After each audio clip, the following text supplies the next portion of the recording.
മുൻപ് ഇതുപോലെ കല്യാണാലോചന വന്നപ്പോഴൊക്കെ പയ്യൻ വീൽചെയറിലാണെന്ന് എല്ലാ പെൺകുട്ടികളെയും അവരുടെ വീട്ടുകാർ ധരിപ്പിച്ചിട്ടുണ്ട്. അതുകൊണ്ട് തന്നെ പിന്നൊരു പെണ്ണ് കാണൽ വേണ്ടി വന്നിട്ടില്ല. അരയ്ക്ക് താഴോട്ട് തളർന്നവനെ ഏത് പെൺകുട്ടിയെ വേണമെന്ന് പറയുക?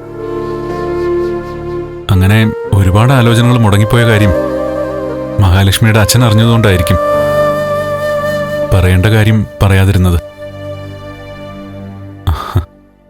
എന്നെ ഇഷ്ടമായില്ലെന്ന് മനസ്സിലായി. അമ്മാവൻ പറഞ്ഞു കേട്ടല്ലോ, ജന്മന അരയ്ക്ക് താഴോട്ട് തളർന്നതല്ല, കുഞ്ഞൊന്നുമല്ല അത് സംഭവിച്ചത്.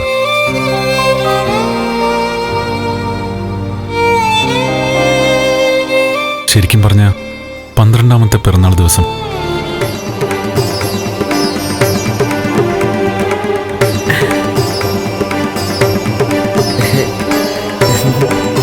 മണ്ഡലകാലവാ, കളയാതെ സൂക്ഷിച്ചോ.